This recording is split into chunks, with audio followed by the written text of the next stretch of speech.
IITians बाबा, आपने कुछ ऐसा ही सुना होगा। जो हमारे IITians बाबा हैं, इनका असली नाम अभय सिंह है और ये हरियाणा से हैं और इन्होंने IIT मुंबई से एरोस्पेस में इंजीनियरिंग का कोर्स कंप्लीट किया है। हालांकि इन्होंने प्राइवेट कंपनी में काम भी किया, लेकिन अचानक अध्यात्म की ओर मुड़ गए। और कुछ लोग तो ऐसा भी कहते हैं कि वो पागल हैं, लेकिन वो कहते हैं कि इनसे उनको कोई फ़र्क नहीं पड़ता है कि उन्हें कोई क्या कहता है। फ़िलहाल वो काफ़ी पढ़े लिखे और मेधावी स्टूडेंट रहे हैं। तो ऐसे में क्या हमें उनका अनुसरण करना चाहिए, और क्या अगर ऐसा पढ़े लिखे लोग इनको अनुसरण करके साधु संत सन्यासी बन जाएं और कोई काम ना करें तो फिर इंसान क्या खाएगा, कैसे जिएगा, कैसे रहेगा, यह एक बड़ा सवाल है। हालांकि आप लोग जानते हैं कि IITians बाबा कौन हैं और इस समय वो कहाँ हैं। तो इस समय महाकुंभ में हैं। हालांकि पिछले रात में ये भी आया था कि वो महाकुंभ से निकल गए और उनका जो जिस मठ में, जिस अखाड़े में रह रहे थे, उनसे उन्हें निष्कासित कर दिया गया है। उनकी हंसी थोड़ी अजीब लगती है। मैं ऐसा नहीं कह रहा हूँ कि वास्तव में वो किस तरह से हैं। हो सकता है कि वो आम आदमी से थोड़ा सा ऊपर उठ गए हों और स्पिरिचुअलिज्म को सही से समझ पाए हों। फ़िलहाल जो भी है, IITians बाबा वो कहते हैं कि न तो मेरा कोई गुरु है और न तो मेरा कोई शिष्य है, न तो मेरे माँ बाप हैं और न मैं किसी का पुत्र हूँ। ऐसा वो इस धरती पर जो जीव हैं, जो ह्यूमन बींग्स हैं, उन्होंने सारा रिश्ता उनसे तोड़ लिया है। ऐसे बहुत से साधु संत सन्यासी इस धरती पर हुए हैं। प्रणाम, नमस्कार, आशीर्वाद। हम लोगों का प्रोसेस वही है। हम लोग आज IITians बाबा पर कुछ ट्रांसलेशन करेंगे।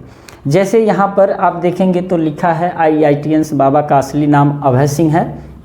वह हरियाणा के हैं। उन्होंने IIT मुंबई से एरोस्पेस इंजीनियरिंग का कोर्स किया है। उन्होंने प्राइवेट कंपनी में कार्य भी किया है। अब ट्रांसलेशन जो हमको बनाना है, IITians बाबा का असली नाम अभय सिंह है। तो हम यहाँ क्वेश्चन करेंगे कि कौन अभय सिंह हैं या अभय सिंह का असली नाम क्या है।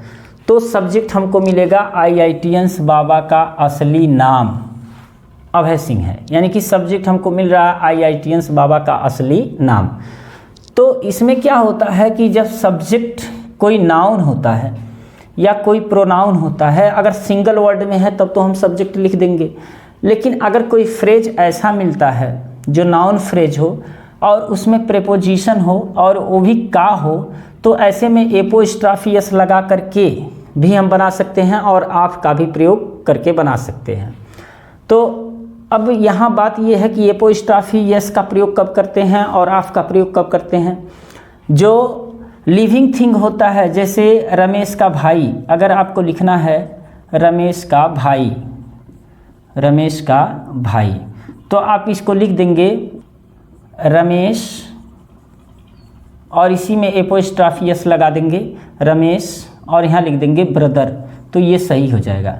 लेकिन अगर यही रहे कलम का ढक्कन, कलम का ढक्कन, अगर ये लिखना है कलम का ढक्कन, तो फिर इसको लिखना पड़ेगा the cap of the pen. अब आप यहाँ कहोगे कि द का प्रयोग क्यों किए हैं, तो द का प्रयोग नहीं करोगे आप तो भी हो जाएगा कैप ऑफ पेन। लेकिन यहाँ कॉमन नाउन के पहले हमेशा ए एन द का प्रयोग किया जाएगा। तो आपको बस यहाँ ये ध्यान देना है कि यहाँ का अंग्रेजी ऑफ लगेगा और यहाँ का अंग्रेजी एपोस्ट्रॉफी एस लगेगा। अब बात ये आती है कि एपोस्ट्रॉफी एस का प्रयोग कहाँ किया जाएगा, तो लिविंग थिंग के साथ एपोस्ट्रॉफी एस का प्रयोग किया जाएगा और नॉन लिविंग थिंग के साथ ऑफ का प्रयोग किया जाएगा। अब बढ़ते हैं हम अपने ट्रांसलेशन की ओर। जो सब्जेक्ट है इसको आप दो तरह से लिख सकते हो। इसका जब ट्रांसलेशन आप करोगे, ऑफ का प्रयोग आप कर सकते हो, तो उसके पहले है असली नाम, तो हम लिखेंगे the real name of IITians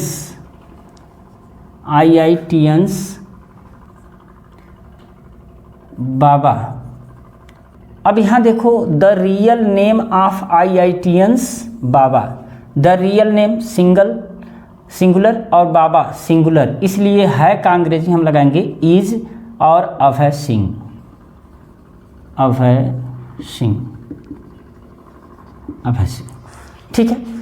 next है वह हरियाणा के हैं। देखो वह हरियाणा के हैं या वह हरियाणा से हैं, चाहे वह हरियाणा के रहने वाले हैं, इसका ट्रांसलेशन होगा ही बिलोंग माने होता है से संबंधित, है ना, बिलोंग माने होता है से संबंधित। तो वह हरियाणा से संबंधित हैं, वह हरियाणा के हैं, वह हरियाणा से हैं, या वह हरियाणा के रहने वाले हैं, सबका ट्रांसलेशन ये प्रेजेंट में होगा और प्रेजेंट इंडेफिनिट में होगा।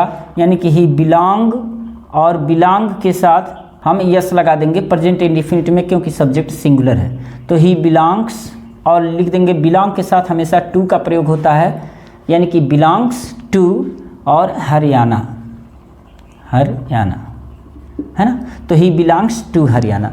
अगर यही आपको ये है कि मैं हरियाणा से हूँ, तो आई बिलोंग, यहाँ बिलोंग रहेगा, केवल यस नहीं रहेगा, यानी कि प्लूरल जब सब्जेक्ट रहेगा तो इसमें यस या यस नहीं लगेगा, यानी कि प्रेजेंट इंडेफिनिट के रूल को हम फॉलो करेंगे। यानी कि ही बिलोंग्स टू हरियाणा, वो हरियाणा से संबंधित हैं, यानी कि वह हरियाणा से हैं। अगर यही रहता कि वह हरियाणा से थे, हरियाणा से थे, तो ये पास्ट इंडेफिनिट में लेके जाते और ये हो जाता ही बिलोंग्ड टू हरियाणा। अगर वही रहता कि वे लोग हरियाणा से थे, तो हो जाता दे बिलोंग्ड टू हरियाणा। ये बिलोंग के साथ हमेशा टू का प्रयोग किया जाएगा और इसको प्रेजेंट और पास्ट इंडेफिनिट में ऐसे ही रूल में बनेगा। उन्होंने आईआईटी मुंबई से एरो स्पेस इंजीनियरिंग का कोर्स किया है। अब देखो ये वाला जो सेंटेंस है इसमें ज़्यादा दिक्कत होती है कि हम इसको प्रेजेंट परफेक्ट में बनाते हैं, लेकिन आप ये सोचो कि जब कोई डिग्री लेता है तो डिग्री सिर्फ एक बार लेता है, इसलिए हमेशा वो पास्ट में ही जाएगा, प्रेजेंट में नहीं आएगा। यानी कि एरोस्पेस से एरोस्पेस इंजीनियरिंग का कोर्स उन्होंने किया है, नहीं अभी भी नहीं है, यानी कि किए, कर लिए, कंप्लीट हो गया कार्य, इसलिए इसको पास्ट में ट्रांसलेशन करना है। यहाँ मत देखिएगा कि ये प्रेजेंट में है। तो हम कहेंगे कि कौन कोर्स किया है, तो आप कहोगे उन्होंने। अब उन्होंने का जो ट्रांसलेशन बनेगा ना, जैसे ही आप दे लिखोगे तो ये हो जाएगा गलत। क्यों गलत हो जाएगा? क्योंकि उन्होंने का मतलब जो है ना, ये तो सिंगुलर हैं, केवल एक की बात हो रही है और वो हो रही है आईआईटीएंस बाबा यानी कि अभय सिंह की। तो इसका मतलब ऐसे आता है ट्रांसलेशन हम लोग करते हैं, जैसे गांधी जी एक महान नेता थे, उन्होंने हमारे देश के लिए बहुत कुछ किया, तो वे हमारे देश के लिए बहुत किए, वे किसानों के हितैषी थे। तो ऐसे में वे का प्रयोग अगर हम दे कर देते हैं तो पूरी तरह से गलत हो जाता है, क्योंकि दे का मतलब वहाँ बहुत से लोगों से है और वे महान थे, यानी कि ही का प्रयोग किया जाएगा। तो यहाँ हमको हिंदी से नहीं ध्यान देना है, यहाँ ध्यान देना है कि जो इसका सब्जेक्ट है, यानी कि जो कार्य को कर रहा है वह एक है कि बहुत है। ये तो सम्मान देने के लिए लिख दिया गया है, तो इसका मतलब हो जाएगा ही, है ना। अब कोर्स किया, किया का मतलब पूरा किया, तो हम लिखेंगे ही कंप्लीटेड, यानी कि पूरा किया। क्या पूरा किया? एरोस्पेस इंजीनियरिंग का कोर्स कंप्लीटेड। कौन सा? The course of aerospace engineering, aerospace engineering. ये देखना, एरोस्पेस ये भी स्पेलिंग और इंजीनियरिंग ये भी स्पेलिंग। इसको एरोनॉटिकल भी बोला जाता है, एरोनॉटिकल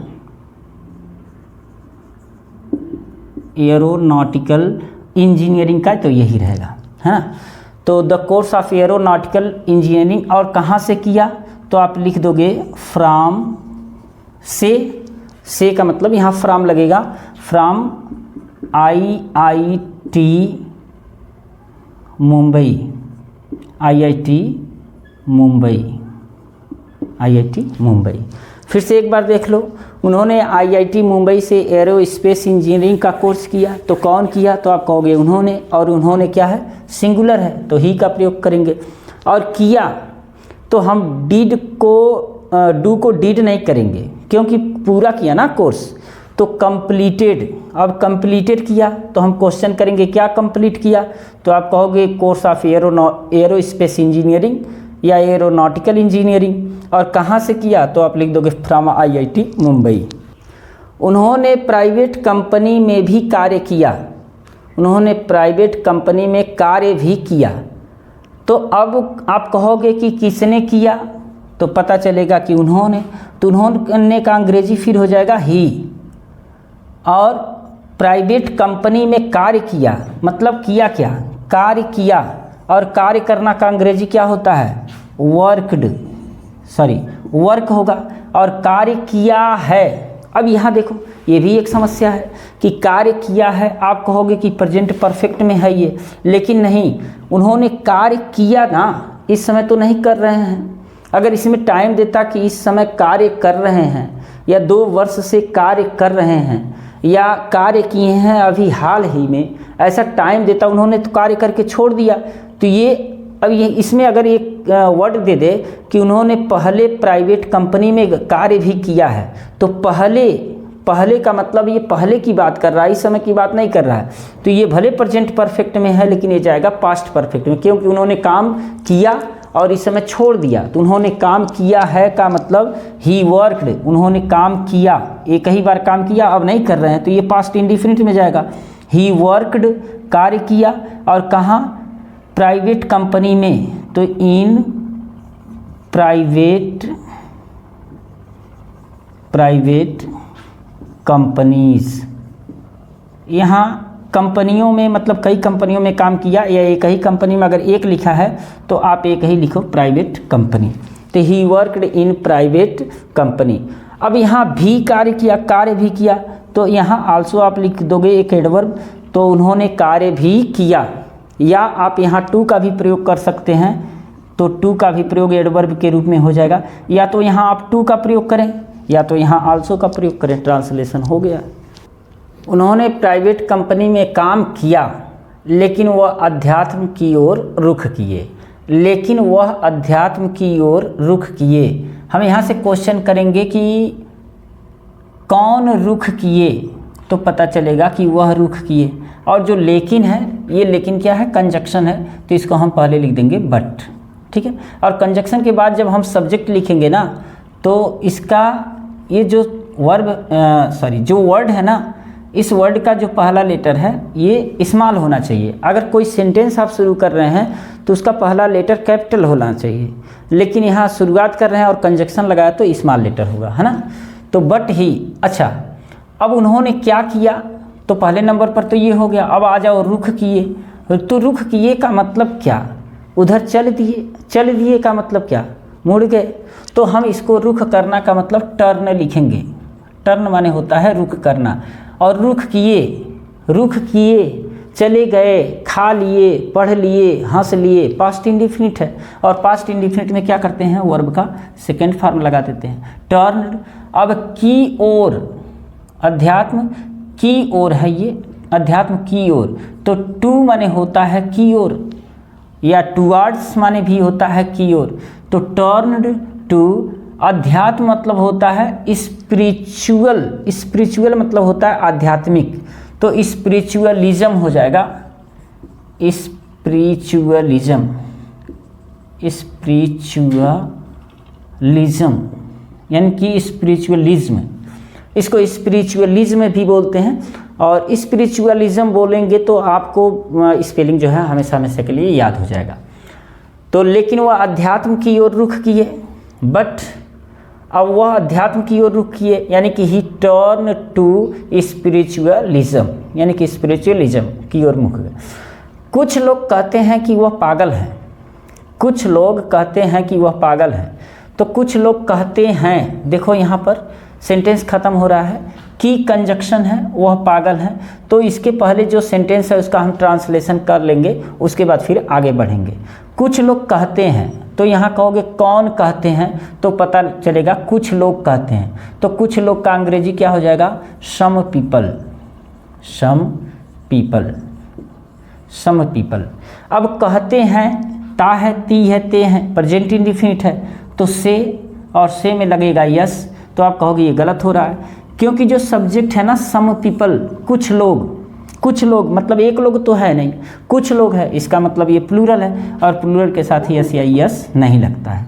तो सम पीपल सेज, और की का अंग्रेजी हो जाएगा दैट, कि वह पागल हैं, वह पागल हैं। अगर हैं यहाँ रहता है तो सिंगल पर्सन है ना, तो यानी कि ही और पागल हैं, इज है।